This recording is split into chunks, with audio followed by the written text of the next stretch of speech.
So everyone, welcome to कोचलम। आज हम वापस बात कर रहे हैं आगे अकाउंटिंग एंट्रीज फॉर जीएसटी की। अब तक हमने ये बात करी है कि जीएसटी क्या है, आईजीएसटी, सीजीएसटी, एसजीएसटी, यूटीजीएसटी क्या है, इनपुट टैक्स क्रेडिट क्या है, क्योंकि ये सब बातें पता होनी चाहिए। किसके लिए? एंट्रीज के लिए। तो फिर तो एक चीज और पता होनी चाहिए एंट्री के लिए। वो क्या? वो है एंट्री के रूल्स, नियम, जो हमने अपने जर्नल वाले चैप्टर में पढ़े भी हैं। एक क्विक रिकैप में पहले आपको और दे देता हूं ताकि हमारे लिए एंट्रीज करना और सिंपलीफाई हो जाए। क्या पढ़ा है हमने? जर्नल एंट्रीज कैसे करते हैं? बहुत सिंपल सी चीज पढ़ी है हमने ट्रेडिशनल रूल तो पढ़ा ही है। Debit the receiver, credit the giver. Debit what comes in, credit what goes out. जो आता है डेबिट कर लो, जो जा रहा है उसे क्रेडिट कर लो। Debit all expenses and losses, credit all incomes and profits gains. उनको क्रेडिट कर लो। पाने वाले को डेबिट करो, देने वाले को क्रेडिट करो। ये ठीक है, हम जानते हैं। इसको और सिंप्लीफाई हमने कैसे किया था जब हमने जर्नल वाला चैप्टर पढ़ा था कि बिजनेस ट्रांजैक्शन में जो भी कुछ है, 5 ही खाते हैं, 5 ही अकाउंट हैं जो इफेक्ट होंगे। पहला असेट, दूसरा लायबिलिटी, तीसरा कैपिटल, चौथा इनकम, पांचवा एक्सपेंस। ऐसा कोई सीरियल नहीं है 5वां एक्सपेंस होता पहला भी एक्सपेंस हो सकता है, ऐसा कुछ नहीं है। मतलब है 5 चीजें कुल मिलाकर। इसमें से 2 चीजें बिजनेस की हैं, बाकी बिजनेस के बाहर की है। और जो चीज बिजनेस की है उसका रूल बताया था आपको मैंने, फिर बता देता हूं। जो बिजनेस का है उसको डेबिट कर लो। जो बिजनेस का है उसे डेबिट करो, जो बिजनेस का नहीं है उसे क्रेडिट कर दो। That's it. बिजनेस का क्या है ये बता दो। बिजनेस के 2 ही चीजें हैं। बिजनेस की है असेट्स और बिजनेस के हैं खर्चे। कोई भी बिजनेस जब चलता है, ये बिजनेसमैन है, ये बिजनेसमैन इसमें पैसा लगाता है। बिजनेसमैन अलग होता है, हमने पढ़ा है, सेपरेट एंटिटी कॉन्सेप्ट है। बिजनेस अलग है, बिजनेसमैन अलग है। तो बिजनेसमैन का जो पैसा लगाया गया बिजनेस में, वो बिजनेस का थोड़ा है, वो तो इसका है, बिजनेसमैन का है। तो आप समझ जाओ, ये अगर बिजनेसमैन का है तो ये डेबिट नहीं होगा, ये क्रेडिट होगा। ये हमने लिखा भी है। और इसको हम क्या कहते हैं? इसको हम कैपिटल कहते हैं। ठीक है। अब इससे बिजनेस करता है, व्यापार करता है, ट्रेडिंग करता है और बिजनेस बनाता है क्या? असेट्स। बिजनेस अपने लिए क्या बनाता है? संपत्तियां। संपत्तियां क्या? जो बिजनेस की हैं। Land, building, machinery, furniture, goods का स्टॉक जो आपके पास पड़ा है। अरे वाह, ये चीज हमारी जीएसटी वाली भी आ गई यहां पर। देखिए, हम जीएसटी पढ़ रहे। इनपुट जीएसटी भी हमारी असेट है। कैसे सर इनपुट जीएसटी असेट कैसे है? असेट क्या है? असेट वो है जो हमारी है, जिसके हम ऑनर हैं, जो हमारी प्रॉपर्टी भी है, जिस पर हमारा लीगल राइट है, जो हमें फ्यूचर में पैसा देगी, वो भी हमारी असेट है। और या फिर हमने कोई चीज एडवांस में दे दी, वो भी हमारी एसेट है, क्योंकि उसका बेनिफिट हमें फ्यूचर में मिलेगा।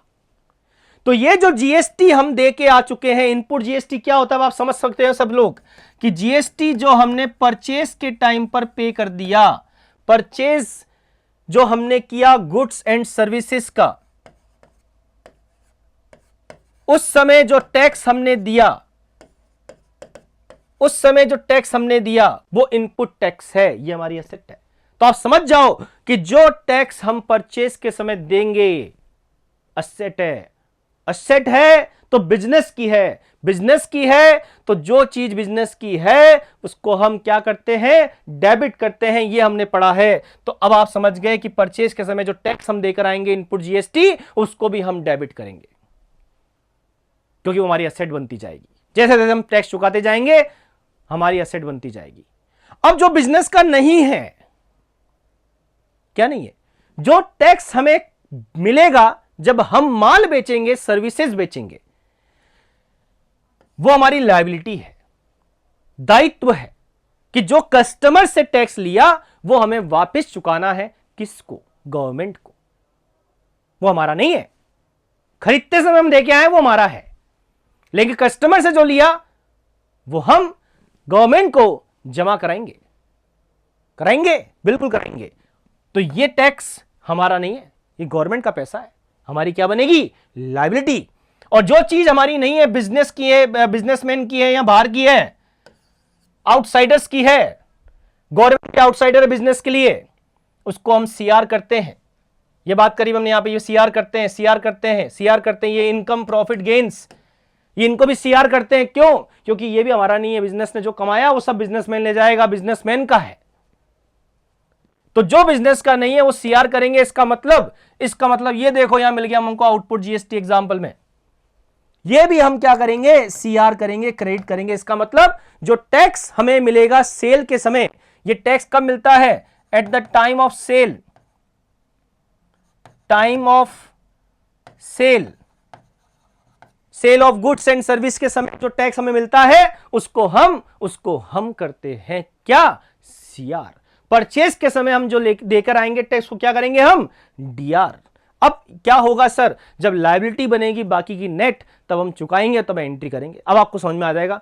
अच्छा, बिजनेस के क्या है, खर्चे हैं, खर्चे भी डेबिट होते हैं, ठीक है। ये हमने पढ़ा था हमारे जर्नल वाले रूल में, ये हमने छोटा सा एक रिकैप ले लिया कि ये जर्नल एंट्री के नियम क्या होंगे जब हम बात करेंगे जीएसटी की अकाउंटिंग एंट्री की। तो आप समझ जाएं, जब हम माल खरीदेंगे तब हम परचेस के समय जीएसटी चुकाएंगे, उस समय जीएसटी हमारी एसेट होगी, हम डेबिट करेंगे। बेचते समय हम जो कस्टमर से टैक्स लेंगे वो हमारी क्या है, लायबिलिटी है, हम लोग क्रेडिट करेंगे और अकाउंट खोलेंगे कौन सा, आउटपुट। अब सर कौन सा आउटपुट, अगर अभी समझाया इंट्रा स्टेट है, इंट्रा स्टेट मतलब स्टेट के अंदर, राजस्थान में हो, राजस्थान के अंदर राजस्थान के ही गुड्स बेच रहे बेच रहे हो, तो फिर सीजीएसटी और एसजीएसटी। तो बेचते समय आपको मिलेगा आउटपुट सीजीएसटी, तो खाता कौन सा खोलोगे और क्रेडिट करोगे क्या, आउटपुट सीजीएसटी, आउटपुट एसजीएसटी। कब, at the time of sale, at the time of sale, बेचते समय, ठीक है। इसी तरह जब परचेस करोगे, परचेस करते समय आप क्या करोगे, इनपुट अगर इंट्रा स्टेट है तो CGST SGST eight the time of purchase, purchase के समय। और अगर इंटर स्टेट है, मतलब दो स्टेट्स के बीच में, राजस्थान से हरियाणा दूसरा स्टेट हो गया, क्या लगेगा, आईजीएसटी। यहां पर भी क्या मिलेगा, आईजीएसटी, अगर स्टेट चेंज हो जाता है तो। लेकिन अकाउंटिंग करने के लिए मुझे पता होना चाहिए खाते कौन से खोलने हैं।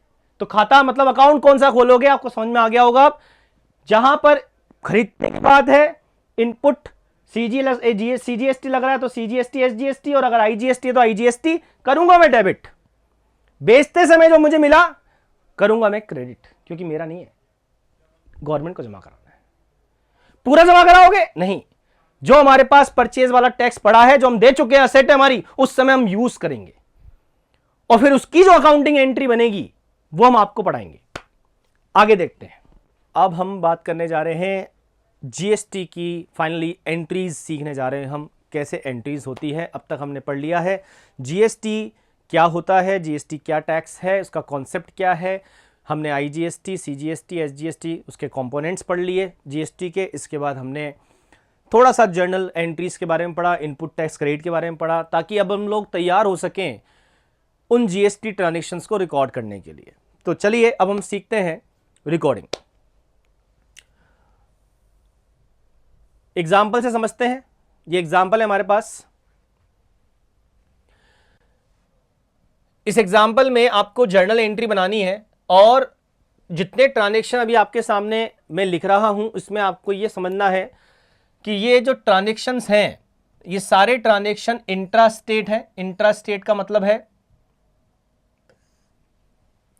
एक ही स्टेट में हो रहे हैं, और ये जितने भी अमाउंट यहां पर एग्जाम्पल में है वो सब एक्सक्लूडिंग जीएसटी है, मतलब उसमें जीएसटी जुड़ा हुआ नहीं है, आपको जोड़ना है। जीएसटी की रेट 9% आप लेके चले, सीजीएसटी एसजीएसटी मतलब टोटल रेट हो गई 18%।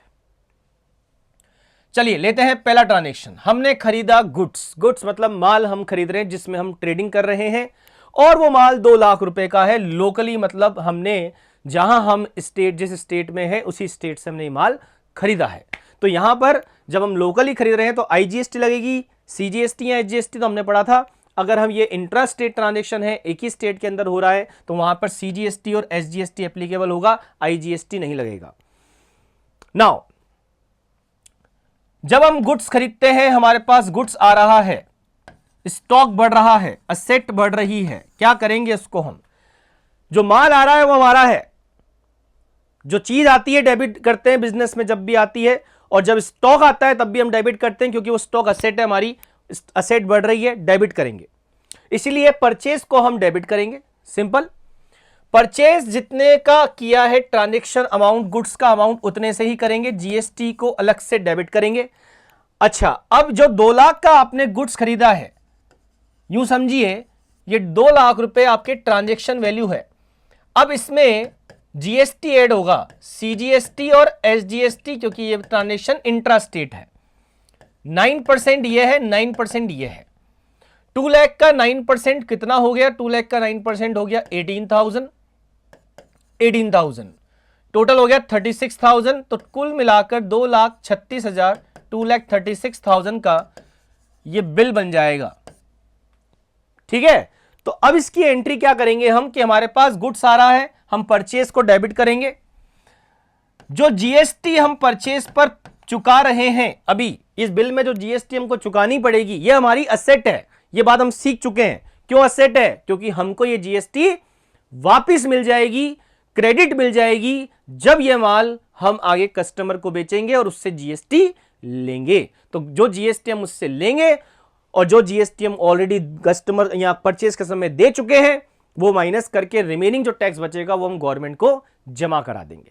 तो इस तरह से वो जीएसटी आपको वापस मिल जाएगी। तो ये आपकी असेट है, जो बिजनेस की है वो आपकी असेट है, और जो बिजनेस की असेट है हमेशा उसको हम डेबिट करते हैं, इसलिए इसको भी यहां पर हमें डेबिट करना है। अभी थोड़ी देर पहले हमने इस बात को डिस्कस किया था। इनपुट सीजीएसटी, इनपुट एसजीएसटी, ये अकाउंट में खोल रहा हूं। इनपुट इसलिए क्योंकि यहां परचेज के समय हम जीएसटी दे रहे हैं। ये दोनों मेरी असेट है, ये भी मेरी असेट है। अगर मैं गुड्स खरीद रहा हूं, मेरा स्टॉक बढ़ रहा है, जब भी असेट बढ़ती है हम डेबिट कर रहे हैं। यहां दोनों तरफ असेट बढ़ी रही है, हम डेबिट करेंगे। अब क्रेडिट क्या करेंगे? क्रेडिट कुछ ना कुछ जाएगा भी।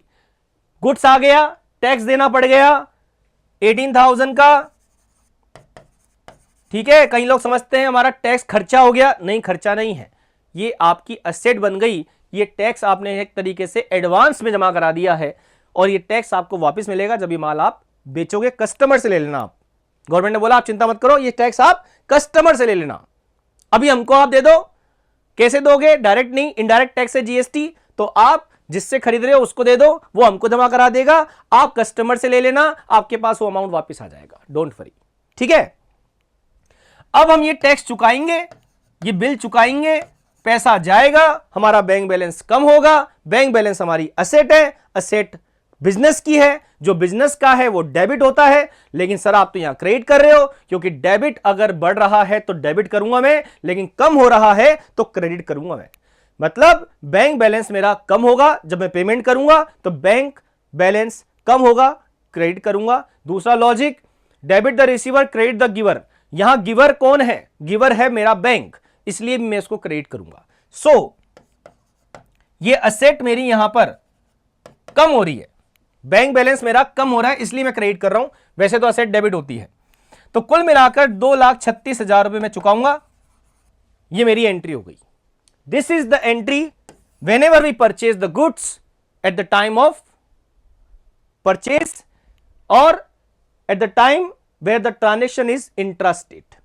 अच्छा सर, अगर ये ट्रांजेक्शन इंटर स्टेट होता तो क्या होता? मतलब एक स्टेट से दूसरे स्टेट में, अगर मैं जयपुर में हूं और मैं दिल्ली से माल खरीद रहा होता तो क्या होता?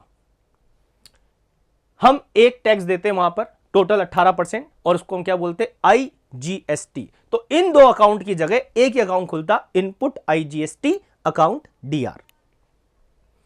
चलिए, ये हमारी एंट्री हो गई। पेमेंट हमने कर दिया, कुछ लिखा हुआ नहीं था इसलिए मान रहे कि हमने पेमेंट कर दिया। आई होप आपको ये एंट्री समझ में आ गई होगी। आगे बढ़ते हैं। अगला ट्रांजेक्शन हमारा है कि गुड्स हमने 2.5 लाख रुपए का बेच दिया। यही गुड्स 2.5 लाख का हमने बेच दिया। तो आप सोचिए क्या होगी एंट्री। जब हमने ये गुड्स बेच दिया तो हमारे पास पैसा आएगा और वो जो गुड्स बेच दिया वो चला जाएगा। पैसा आएगा, गुड्स जाएगा। पैसा, कैश या बैंक बैलेंस दोनों बिजनेस के एसेट है। गुड्स, स्टॉक, माल व्यापार का है, बिजनेस का है, वो भी एसेट है। बट एक बढ़ रहा है और एक घट रहा है। क्या बढ़ रहा है? बैंक बैलेंस तो बढ़ेगा, पैसा आएगा, और स्टॉक जा रहा है वो कम हो रहा है, उसको क्रेडिट कर देंगे। तो एंट्री क्या बनेगी? बैंक अकाउंट डीआर, क्योंकि बैंक बैलेंस बढ़ रहा है, असेट मेरी यहां पर बढ़ रही है, इसलिए मैं इसको डेबिट करूंगा। और एक असेट मेरी कम हो रही है, उसको मैं क्रेडिट करूंगा। वो क्या? वो मेरा गुड्स है। अकाउंट कौन सा लूंगा? सेल्स, ताकि समझ में आए कि हां भाई ये सेल हुई है इसलिए गुड्स कम हुआ है। गुड्स मेरा असेट है बट क्या हो रहा है? कम हो रहा है, इसलिए सीआर कर रहा हूं। अब जो गुड्स मेरे पास से गया वो माल 2.5 लाख रुपए का है। 2.5 लाख रुपए, उसमें मेरा अपना प्रॉफिट वगैरह जोड़ दिया। 2.5 लाख की मेरी ट्रांजैक्शन वैल्यू है, सेल हो गई। अब बिल कितने का बनाओगे? 2.5 लाख रुपए का तो ट्रांजैक्शन वैल्यू है, प्लस इसमें जीएसटी जोड़ोगे। अच्छा, ये ट्रांजैक्शन भी वही है, इंट्रा स्टेट है तो सीजीएसटी और एसजीएसटी वही 9% की रेट से चार्ज करेंगे हम। ठीक है, तो अगर मैं 2,50,000 का 9% कैलकुलेट करूं तो ये कितना आएगा? ये आएगा 22,500। 22,500 टोटल करूं तो ये हमारा कितना हो जाएगा? ये हो जाएगा 2,95,000। ठीक है, चलिए ये बन गया बिल, सामने वाले को बिल दे देंगे हम। तो हमारे पास पैसा कितना आएगा? 295, 295। इसमें 2.5 लाख रुपए तो स्टॉक गुड्स के आ रहे हैं, और सामने वाले से मैं जो जीएसटी ले रहा हूं, ये जीएसटी भी तो मेरे पास आएगी। और सर ये जीएसटी सीआर क्यों कर रहे हो? क्योंकि भैया ये जीएसटी पैसा जो कस्टमर से आया है तुम्हारा नहीं है, ये कस्टमर का पैसा सरकार को जमा कराना है। ये लायबिलिटी है, जो चीज तुम्हारी नहीं है, जो लायबिलिटी है, जो व्यापार का नहीं है, उसको हम सीआर करते हैं। इसलिए हम इस लायबिलिटी को सीआर कर रहे हैं, क्योंकि लायबिलिटी बढ़ रही है। इनपुट बोलते हैं परचेज के समय, आउटपुट बोलते हैं बेचते समय। सीजीएसटी और एसजीएसटी।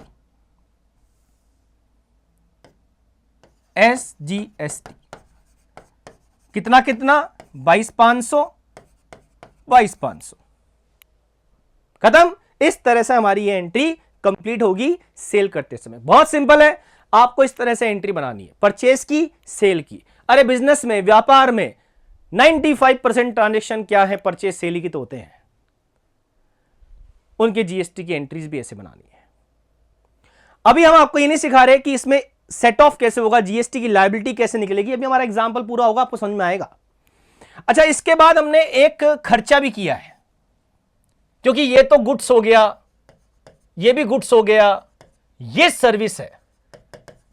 हमने कोई लीगल कंसल्टेंसिंग सर्विस ली है, किसी से सलाह मशवरा लिया है, लीगल कानूनी सलाह, किसी एडवोकेट से हो सकता है हमने वो एडवाइस ली हो, या किसी चार्टर्ड अकाउंटेंट से हमने कोई एडवाइस ली हो। उस लीगल कंसल्टेशन फीस के 10,000 रुपए हमने चुकाए। जब हमने खर्चा चुकाया, खर्चा बिजनेस का है, क्या होगा? पढ़ा हमने, खर्चे डेबिट होंगे। अगर बिजनेस का है, जो बिजनेस का है वो डेबिट होगा। बिजनेस की दो ही चीजें, एक तो बिजनेस की एसेट है, एक बिजनेस का खर्चा है, खर्चा है, डेबिट होगा। लेकिन जब मैं ये खर्चा चुकाऊंगा, ये सर्विस जो मैं ले रहा हूं, इस पे मुझे जीएसटी चुकानी पड़ेगी, क्योंकि सर्विसेज भी जीएसटी के दायरे में है। और मैं इसमें टैक्स चुकाकर कुल मिलाकर मेरा पेमेंट होगा 10,000 प्लस 9% की जीएसटी, 900 मतलब कुल मिला के 1,800 रुपए का मुझे जीएसटी भी चुकाना पड़ेगा। सीधी सी बात है। अब मैं इसकी एंट्री बना रहा हूं, देखिए। अब मैं तीसरा ट्रांजेक्शन ले रहा हूं आपके सामने, वो है ये वाला, पेड लीगल कंसल्टेशन फीस 10,000। क्या है हमारा कंसल्टेशन फीस? ये हमारा खर्चा है, कंसल्टेशन फी अकाउंट डीआर, खर्चा है, एक्सपेंस है, इसलिए डेबिट कर रहा हूं। खर्चे व्यापार के हैं, डेबिट होते हैं। इसके साथ साथ मुझे जीएसटी भी देना पड़ेगा, इनपुट सीजीएसटी, एसजीएसटी, सामने वाला जीएसटी का बिल बनाएगा। DR2 क्रेडिट करूंगा, क्या पैसा जा रहा है बैंक, पैसा आ नहीं रहा, खर्चा जा रहा है, खर्चा हो रहा है तो पैसा जाएगा, बैंक बैलेंस घटेगा, असेट घट रही है, सीआर करेंगे। जो टैक्स चुका रहा हूं अभी परचेस के समय, सर्विस लेते समय, ये मेरी असेट बना रहा है, बाद में मुझे मिल जाएगा कस्टमर से, और ये मेरा बैंक बैलेंस जो मेरी असेट है, मेरी संपत्ति है, वैसे तो डीआर होती है लेकिन कम हो रही है, इसलिए क्या करना पड़ रहा है, सीआर। खर्चा, खर्चे के सामने खर्चे का अमाउंट आएगा 10,000, जीएसटी 900 रुपए, ये 900 ये, तो बिल कितने रुपए का कटेगा आपका, 11,800 रुपए। तो सामने वाला जो बिल बना के देगा आपको वो 11,800 रुपए का होगा, सीधा सा हिसाब है। ठीक है, ये एंट्री हो गई आपकी कंसल्टेशन की। अब हम चलते हैं आगे। हमने एक फर्नीचर भी खरीदा ऑफिस के लिए, फर्नीचर खरीदा, तो फर्नीचर हमारी क्या है, फर्नीचर हमारे व्यापार के लिए असेट है, संपत्ति आ रही है हमारे पास, असेट आ रही है। असेट व्यापार की है, क्या होती है, डेबिट होती है, क्योंकि असेट है इसलिए डेबिट कर रहे हैं। कितने रुपए का फर्नीचर है, 20,000 रुपए का फर्नीचर है। किससे खरीदा है, स्टार फर्नीचर से। अगर स्टार फर्नीचर का नाम है यहां पर, तो हम ये मान सकते हैं कि एक बिल रेज हुआ है, पेमेंट अभी नहीं हुआ है, इसका मतलब ये उधार का ट्रांजेक्शन है। तो यहां पर हम लोग पैसा तो नहीं चुका रहे हाल फिलहाल। जब हम पैसा नहीं चुका रहे, इसका मतलब पैसा हमें देना है, पैसा गया नहीं अभी, बाद में जाएगा, देना है। देना है तो क्या है, लायबिलिटी है। लायबिलिटी है तो अपने को नहीं है, अपनी नहीं है, लायबिलिटी बाहर वालों को देनी है। जो बाहर वालों का है पैसा, अपना नहीं है, देना है, सीआर होगा। तो स्टार फर्नीचर को मैं अपना क्या बनाऊंगा, मैं अपना उसको क्रेडिटर बनाऊंगा कि भैया आपको पैसे देने हैं, आप मेरी लायबिलिटी हो, आप मेरे क्रेडिटर हो, या आप मेरे लिए मांगी लाल हो, पैसा लेने आओगे आप मेरे से, ये मेरा क्रेडिटर बनेगा। यहां आप इसको बोल सकते हो ये आपका वेंडर बनेगा, आपके लिए विक्रेता है, ये सप्लायर है, आपके लिए कोई भी नाम दे सकते हो। ये आपकी लायबिलिटी है, उधार में फर्नीचर खरीदा है, पैसा देना होगा, लायबिलिटी सीआर होती है, इसलिए सीआर कर रहा हूं। ये भी जीएसटी का बिल लगाएगा 20,000 रुपए। फिर खरीदा है हमने इनपुट, सारे ट्रांजेक्शन परचेस के, सेल के, स्टेट के अंदर ही हो रहे हैं, इसलिए इनपुट जीएसटी और एसजीएसटी को हम डेबिट कर रहे हैं। यह बात आपको अब तक क्लियर हो चुकी होगी। 20,000 का 9% कितना होता है, 20,000 का 9% 1800 कुल मिलाकर बिल कितने का बनेगा, जोड़ लेंगे 20,000 ये, 1800 ये, 1800 ये, कुल मिलाकर बिल बनेगा हमारा 23,600 रुपए का, 23,600 का। ये बन गया हमारा बिल। ठीक है, ये हो गई हमारी एंट्री। ये हमारा सीधा सा कॉन्सेप्ट था जीएसटी की एंट्री परचेज और सेल्स के टाइम पर, सर्विसेज के टाइम पर बनाने का। अब इन ट्रांजैक्शंस में आप देखेंगे, ये देखिए आपके सामने एंट्रीज हैं सारी, purchase DR, input CGST DR, input HGST DR, to creditor यहां लिखा है, हमने टू बैंक लिखा था, क्योंकि अगर ट्रांजैक्शन में स्पेसिफाई नहीं है तो हम बैंक भी लिख सकते हैं। अब इतना तो आपको क्लियर हो जाएगा कि भाई उधार में खरीदा है तो अपन टू क्रेडिटर लिख देंगे, और टू अगर नगद खरीदा तो अपन टू बैंक भी लिख देंगे। वैसे चाहो तो आप बेटर है, आप हमेशा पहले सप्लायर का अकाउंट क्रिएट करें कि किससे पैसा, ये किससे माल खरीदा, उसका बिल रेज करें, और फिर पेमेंट की अलग से एंट्री भी कर सकते हैं आप। इसी तरह हमने बेचा था तब हमने डेटर डेबिट कर दिया, मतलब हमने एक तरीके से डेटर जो है, जो हमारा कस्टमर है, उसको अपना असेट बनाया, डेबिट किया, to sale, to output CGST, to output SGST. ये लीगल फी हमने पे करी थी, इसके बाद हमने फर्नीचर की एंट्री करी। ये आपके सामने क्लियर है। अब मैं आपको एक बात समझाना चाह रहा हूं, जीएसटी का हिसाब किताब कैसे होगा, जीएसटी की लायबिलिटी कैसे बनेगी, कैसे चुकाई जाएगी, इसको समझिए। हमको कुल मिलाकर जो इनपुट सीजीएसटी हमने चुकाया परचेस के समय, लीगल फीस देते समय, फर्नीचर के समय, टोटल हमने इतने रुपए का 20,700 रुपए का जीएसटी खरीदते समय दे दिया, एडवांस में, असेट है हमारी। इसी तरह एसजीएसटी कितना दिया, सेम हमने एसजीएसटी दिया 20,700 रुपए का। ठीक है, ये तो हमारी असेट बन गई, ये हम एडवांस में पे कर चुके हैं टैक्स जीएसटी। अब जब हमने बेचा तो हमें कितना जीएसटी मिला, आउटपुट मिला हमें 22,500। बेचा हमने एक बार ही था, गुड्स आपके सामने, सेल की एंट्री एक ही थी। और इसी तरह हमने जब बेचा तो एसजीएसटी मिली सेम 22,500। ठीक है, ये हमारी लायबिलिटी है, सरकार को देनी है। अब क्या करें, हिसाब किताब कैसे करें बताओ। हिसाब किताब करने के लिए क्या हम 22,500 सरकार को दे दें, 22,500 22,500 45,000 नहीं, हमारे पास कस्टमर से 45,000 टैक्स के आ गए, जिसमें से हमने भी 20,700 41,400 ऑलरेडी गवर्नमेंट को दे रखे हैं।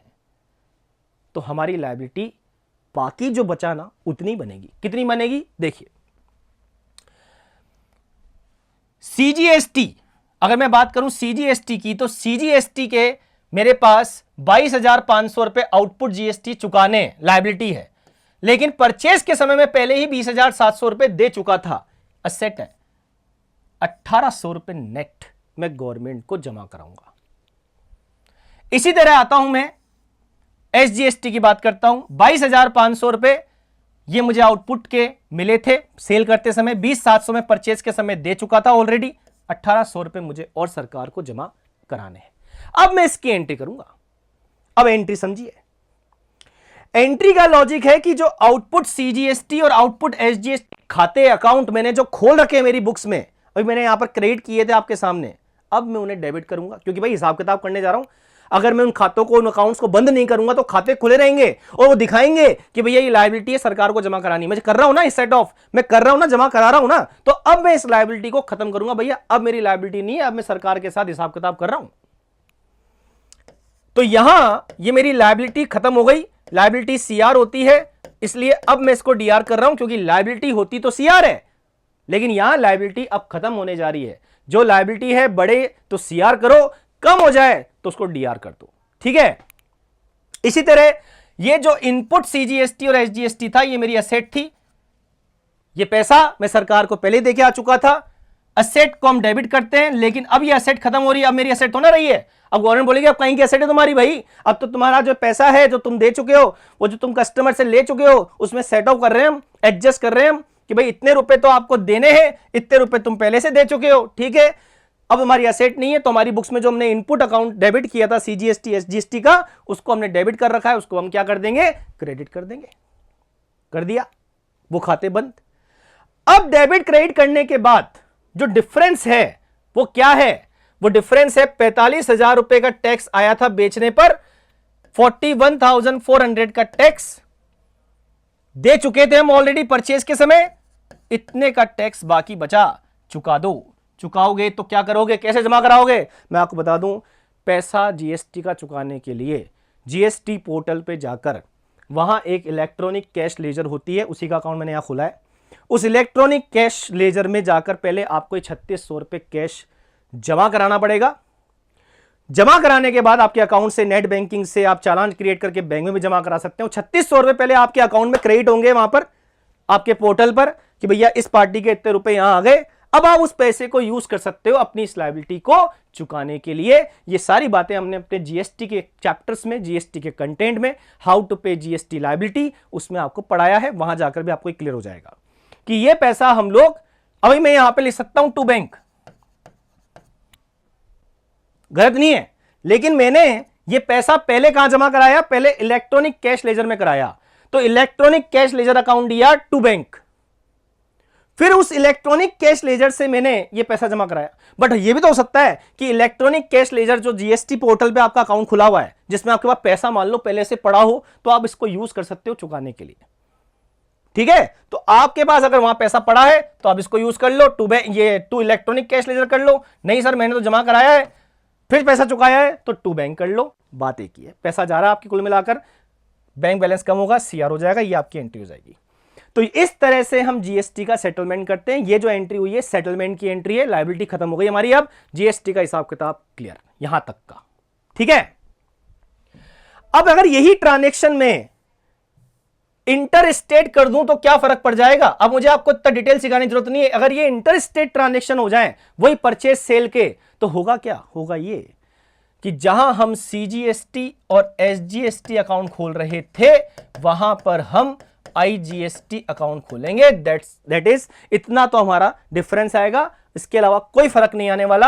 आप देखिए यहां हमने परचेज किया 2.5 लाख रुपए का, आउटसाइड द स्टेट, मतलब स्टेट के बाहर, जहां जिस स्टेट में हम हैं वहां से नहीं, कहीं और से खरीदा, तो purchase account D R, input IGST account DR. अब जो जीएसटी हम टुकड़ों में थे वो हम एक साथ लेंगे और देंगे 18%, 45,000 टू क्रेडिटर 2,95,000, इतने रुपए का बिल बन गया आपका। इसी तरह दूसरी एंट्री हमारी हुई 1,80,000 हमने बेचा, डेटर अकाउंट दिया टू सेल्स 1,80,000 का, और सामने वाले से हमने जीएसटी ले ली। कहां बेचा हमने? ये लिखा हुआ लोकली बेचा, इस बात को समझे, ये हमने बाहर नहीं बेचा, कहां बेचा? लोकली, इसी स्टेट में, जिस स्टेट में हम हैं, तो वहां पर क्या लगेगा? सीजीएसटी और एसजीएसटी। अच्छा, अगर स्टेट के बाहर बेचा होता तो लगता आईजीएसटी। ठीक है, तो यहां लिखते हैं टू आउटपुट आईजीएसटी। ओके, इसके बाद अगली एंट्री में आप देखेंगे, तीसरी एंट्री जो है, इसमें हम लोग सोल्ड कर रहे हैं 1,10,000 रुपए का आउटसाइड द स्टेट, स्टेट के बाहर। आ गया स्टेट के बाहर, तो ये एंट्री हो गई डेटर अकाउंट या to sale to output IGST, आपके सामने देख सकते हैं। फिर हमने टेलीफोन का बिल चुकाया, ये भी खर्चा हमारा, खर्चे पे ही सर्विस है, सर्विस ले रहे हैं हम, तो जीएसटी लगेगा। टेलीफोन एक्सपेंस खर्चा है, DR, input CGST SGST DR to bank. अच्छा, ये टेलीफोन बिल हमने लोकल ही सर्विस से लिया होगा, तो यहां पर आईजीएसटी और सीजीएसटी लगेगा, सीजीएसटी और एसजीएसटी लगेगा, आईजीएसटी नहीं लगेगा। इसके बाद हमने क्या खरीदा? इसके बाद हमने एक एयर कंडीशनर खरीदा 20,000 का लोकली। लोकली का मतलब यहीं से, स्टार इलेक्ट्रॉनिक्स से। तो भैया ये हमारे पास फिर सीजीएसटी और एसजीएसटी लगेगा, ये एसेट आ रही है, डीआर करेंगे, और to star electronics same concept है, सिर्फ फर्क इतना था, इसमें हमने इंटरेस्ट स्टेट और डाल दिया, ट्रांजेक्शन लॉजिक सिखाने के लिए। अब जीएसटी की लायबिलिटी का हिसाब किताब आप देख लें कैसे बन रहा है। आपके पास कुल मिलाकर टोटल सीजीएसटी इनपुट इतना है, टोटल सीजीएसटी आउटपुट इतना है, एसजीएसटी इनपुट इतना है जो आप परचेज के समय देके आ चुके हैं, और आउटपुट इतना है जो आपको मिल चुका है बेचते समय। आपके पास आईजीएसटी भी इस बार इनपुट में 45 और आउटपुट में जो आपको मिले हैं वो 19,800। अब सर लायबिलिटी का सेटलमेंट कैसे होगा? अभी हमने थोड़ी देर पढ़ा था कैसे आप इनपुट टैक्स क्रेडिट का सेटलमेंट करेंगे। तो देखिए, आउटपुट लायबिलिटी आपकी जो है वो है सीजीएसटी की, एसजीएसटी की और आईजीएसटी, 3 कॉलम आपके सामने हमने बनाए। सबसे पहले हम क्या करेंगे? पहले हम लिखेंगे भाई हमारी लायबिलिटी कितनी है, जमा कितना कराना है, देना कितना है। तो 16,200 ये है, 16,200 ये है और 19,800 ये है। अच्छा ठीक है, इसमें से हम पहले ही कितने दे चुके हैं परचेज के समय? सबसे पहले हम बात करते हैं आईजीएसटी की। आईजीएसटी को, ये जो आईजीएसटी है, ये जो आईजीएसटी है 19,800 रुपए की इनपुट पड़ी है क्या? नहीं, इनपुट तो 45,000 पड़ी है। तो 45,000 की इनपुट जो आईजीएसटी, सबसे पहले उसको हम आईजीएसटी चुकाने में यूज कर लेंगे। तो 19,800 रुपए का आईजीएसटी चुकाना था, 19,800 रुपए हमने यूज कर लिया, 45,000 हम चुका चुके। इसका मतलब अब हमारे को कुछ भी आईजीएसटी तो चुकाना नहीं है गवर्नमेंट को, खत्म हो गया हमारा हिसाब। ओके, अब आईजीएसटी में आप सोचिए, आपके पास 19,800 रुपए तो आपने सेटल कर लिए, 45,000 रुपए आप देकर आए थे परचेज के समय, फिर भी आपके पास आईजीएसटी में पैसा बच गया। कितना बच गया?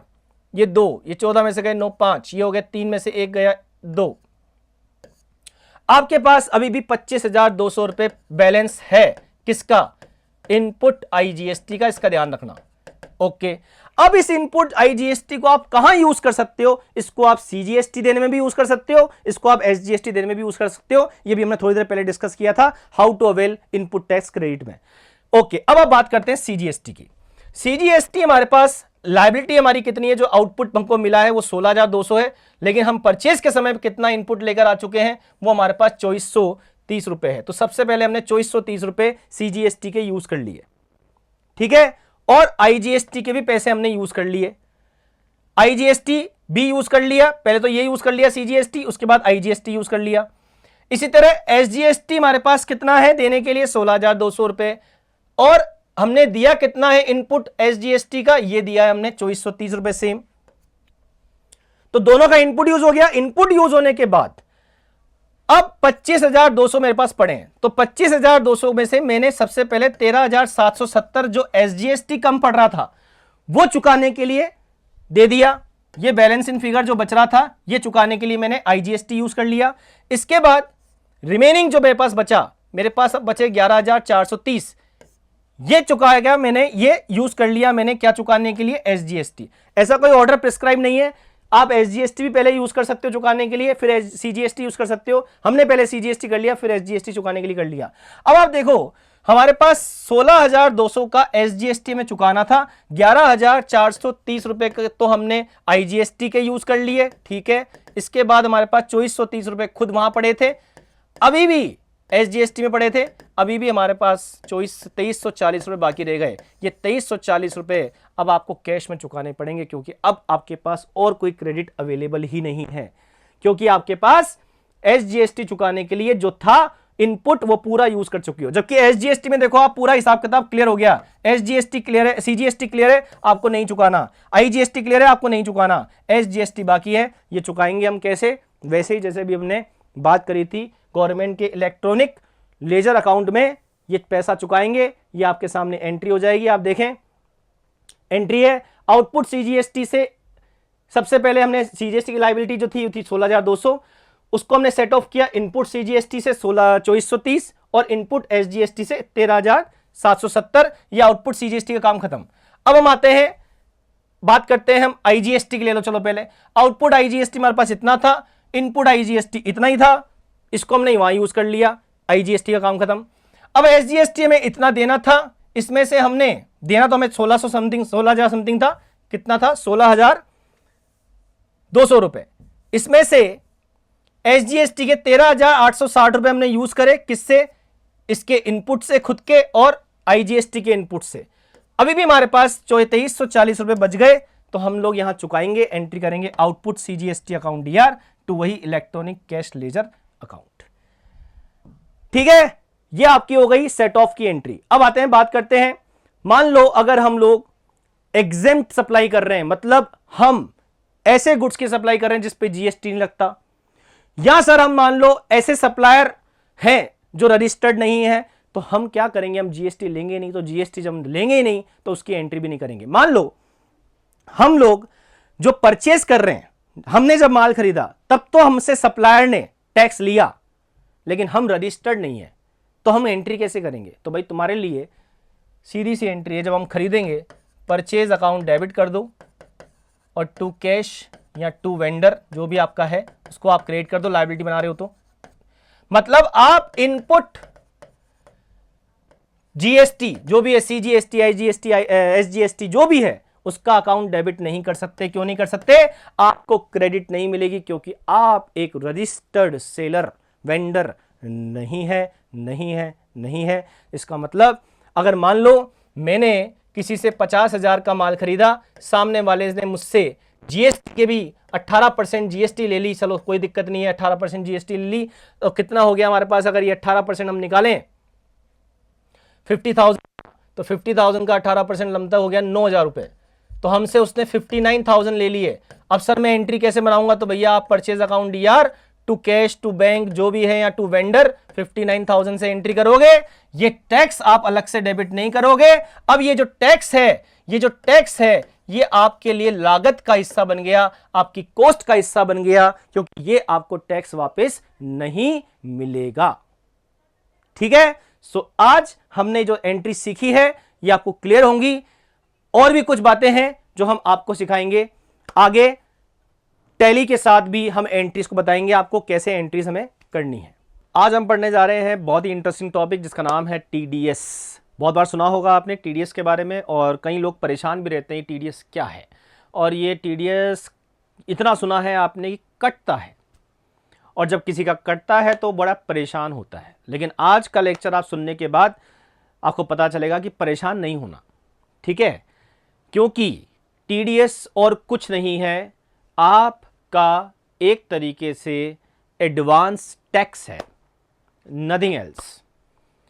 कैसे समझाएंगे हम आपको, बट सबसे पहले टीडीएस की फुल फॉर्म क्या है? टीडीएस है tax deducted at source. Tax deduct मतलब काटना, एट सोर्स मतलब जहां पर पेमेंट किया जा रहा है, पेमेंट के समय ही जो पेयर है, जो पे करने वाला पेमेंट कर रहा है, वो डिडक्टर जो है वो उस समय ही पैसा आपका टैक्स का काट लेगा। क्यों काटेगा सर? जरूरी है काटना? हाँ, इनकम टैक्स में टीडीएस के बारे में आप डिटेल में पढ़ेंगे।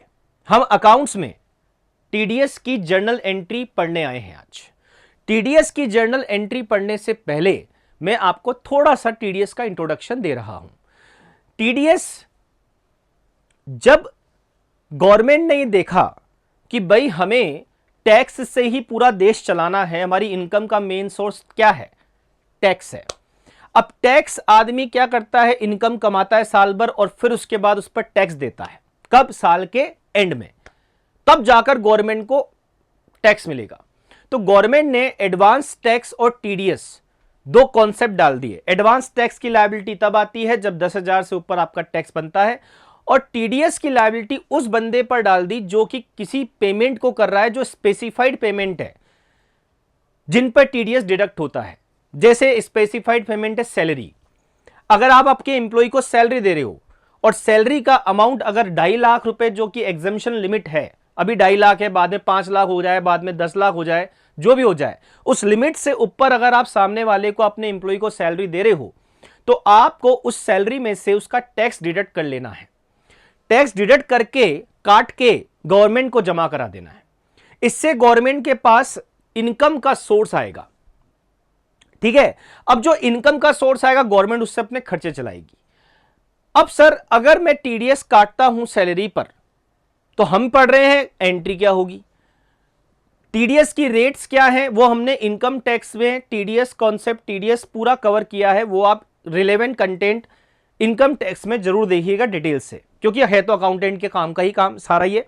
हम यहां अकाउंटिंग की बात कर रहे हैं, इसलिए मैं छोटा सा एग्जांपल लेके चल रहा हूं कि सैलरी पर टीडीएस कट गया, और काटना किसको है, अकाउंटेंट को काटना है। किस में से, सैलरी में से। तो सैलरी पर हमने जो टीडीएस काटा हमने जमा करा दिया। पहली बात, सर कराना क्यों है, क्योंकि इनकम टैक्स ने रूल्स में टीडीएस के ऊपर जो कॉन्सेप्ट बनाए गए हैं उसमें गवर्नमेंट की इनकम करने के लिए, टैक्स की चोरी से रोकने के लिए टीडीएस का प्रोविजन लाया गया।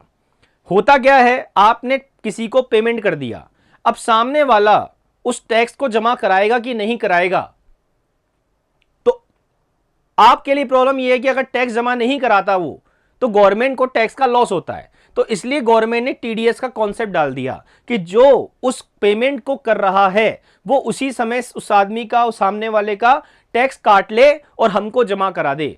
और सर हमने नहीं करा ऐसा तो क्या होगा, हम अकाउंटेंट हैं, हमें पता होना चाहिए, अगर हम ऐसा नहीं करेंगे तो क्या होगा। पहला तो आपको नुकसान यह होगा कि जब आप सैलरी को अपने खर्चे के तौर पे दिखाएंगे तो वो खर्चा अलाउ नहीं होगा, उस खर्चे का आपको डिडक्शन नहीं मिलेगा अगर आपने टीडीएस नहीं काटा तो। इनकम टैक्स में यह बात भी आप पढ़ेंगे कि इनकम टैक्स में जब आप अपनी इनकम पे टैक्स कैलकुलेट करेंगे और इनकम, उससे पहले इनकम कैलकुलेट करेंगे, तो इनकम निकालने के लिए बिजनेस प्रोफेशन की, बिजनेस की इनकम में से आप खर्चे घटाते हो।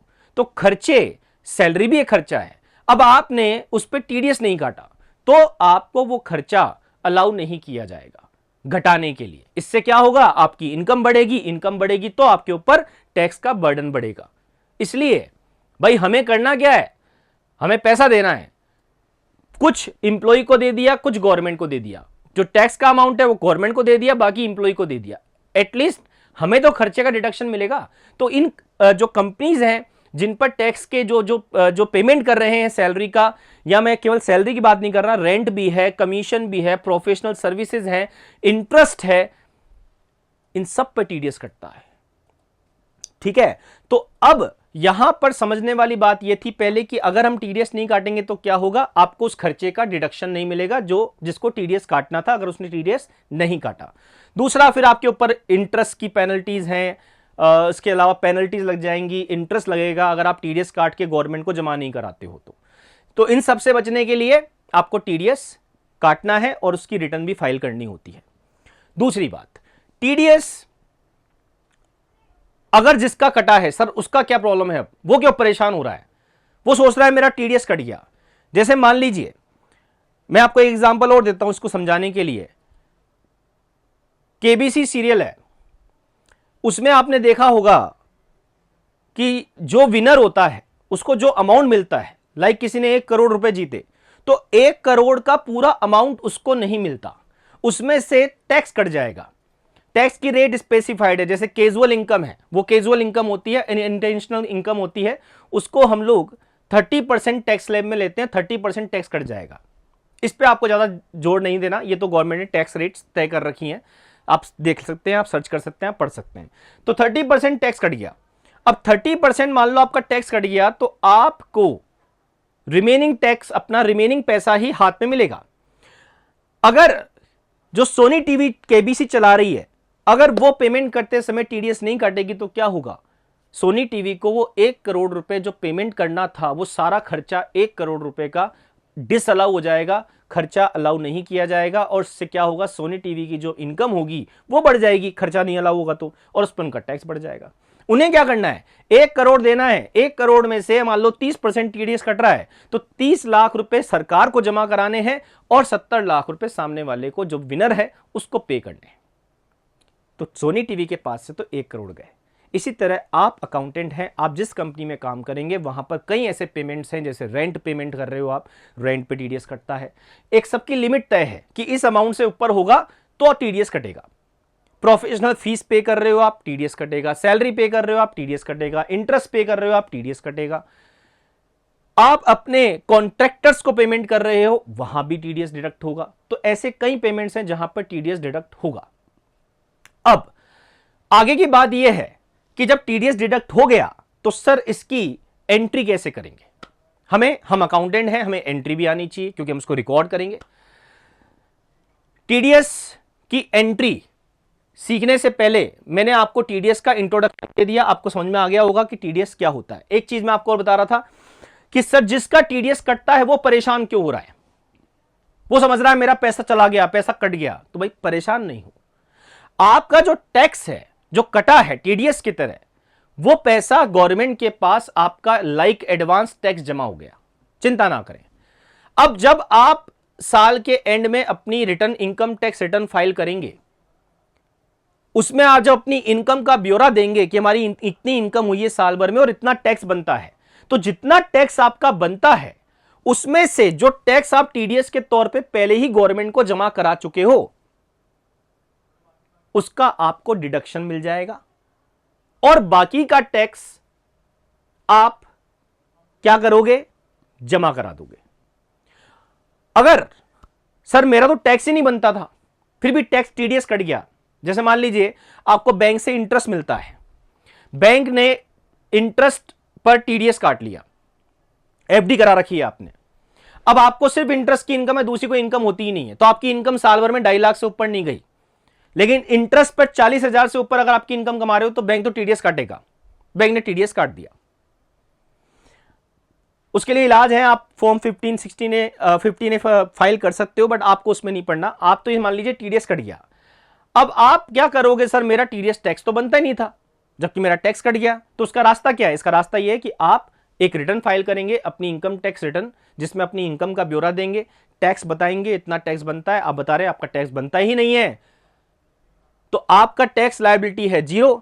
लेकिन मान लो आपका कुछ 10-15 हजार टीडीएस कट चुका है, तो वो टीडीएस आपको रिटर्न फाइल करने के बाद रिफंड हो जाएगा, वापस मिल जाएगा, चिंता ना करें।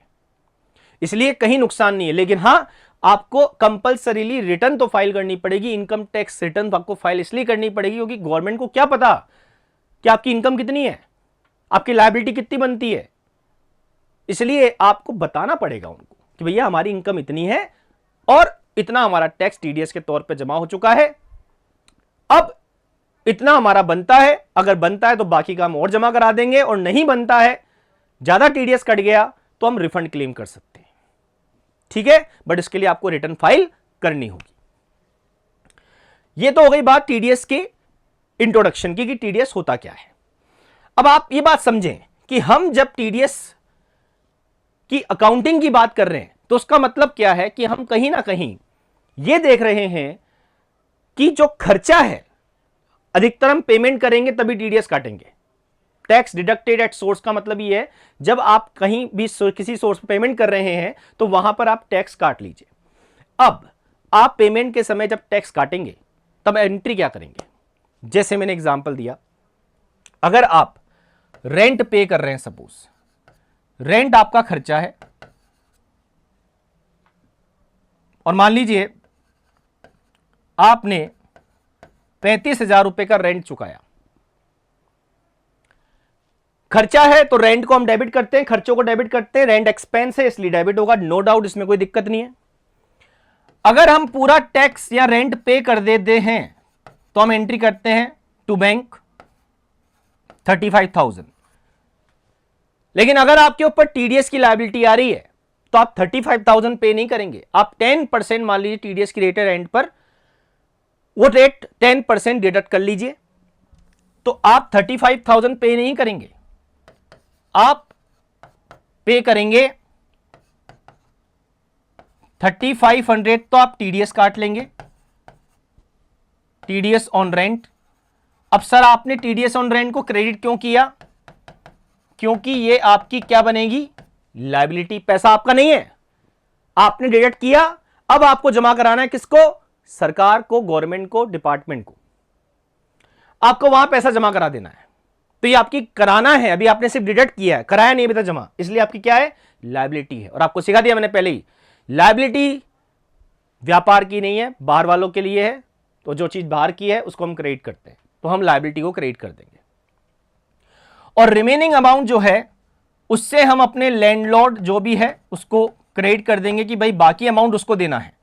कितना देना है? 35 में से 3500 गए, तो हमारे पास बचते हैं 31,500। इतने रुपए हम अपने लैंडलॉर्ड को देंगे, इसको भी देंगे, इसको भी लायबिलिटी बना रहे हैं। ठीक है। अब जैसे ही आपने ये एंट्री करी, इसके बाद आप जब पेमेंट करेंगे गवर्नमेंट को टीडीएस का, तब टीडीएस को डेबिट कर देंगे और पैसा आपके पास से जाएगा, बैंक को क्रेडिट कर देंगे। सिंपल। क्योंकि टीडीएस आपकी लायबिलिटी थी, अब लायबिलिटी नहीं रही, आपने पेमेंट कर दिया, लायबिलिटी होती है सीआर, खत्म हो गई, क्या कर देंगे? डीआर। बैंक बैलेंस आपका कम हो जाएगा, आप पेमेंट करेंगे 3500 का, बैंक बैलेंस आपकी एसेट है, करते थे आप डीआर, अब पैसा जा रहा है, कर देंगे हम सीआर। इसी तरह लैंडलॉर्ड को हम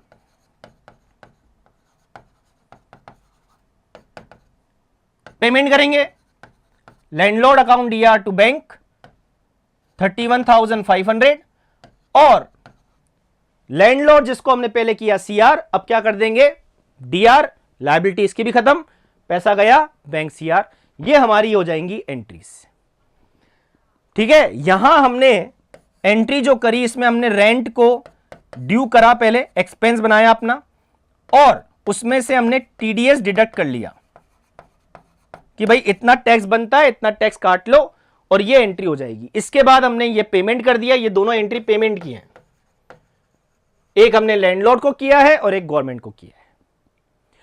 अब सर इतना ही करना पड़ता है? नहीं, फिर आपको एज एन अकाउंटेंट टीडीएस की रिटर्न भी फाइल करनी होती है क्वार्टरली, कि हमने इतना इतना टैक्स लोगों का काटा है, इतना इतना हमने चालान जमा कराया है टैक्स का, ये टैक्स का चालान जमा होगा। ये भी हम इनकम टैक्स में आपको सिखाएंगे कैसे जमा कराते हैं। वो टैक्स जमा हो जाएगा, टैक्स जमा होने के बाद आपको ये सारी चीजें एंट्री करनी है, और उसके बाद एक रिटर्न फाइल करनी होती है जिसमें आप अपना पूरा डिस्क्रिप्शन देंगे, किसका हमने कितना किस चीज पर टीडीएस डिडक्ट किया है। अच्छा सर, अब दूसरी बात यह है, अगर मेरा कोई टीडीएस कटा है तो मैं कैसे चेक कर सकता हूं? अगर मेरा कोई टीडीएस कटा है तो मैं चेक कर सकता हूं कहां पे? उसके लिए एक फॉर्म है, फॉर्म 26AS, या फिर आपको जिसने टैक्स अपने टैक्स काटा है, डिडक्टर जो है, वो आपको एक टीडीएस सर्टिफिकेट इशू कर देगा। ठीक है।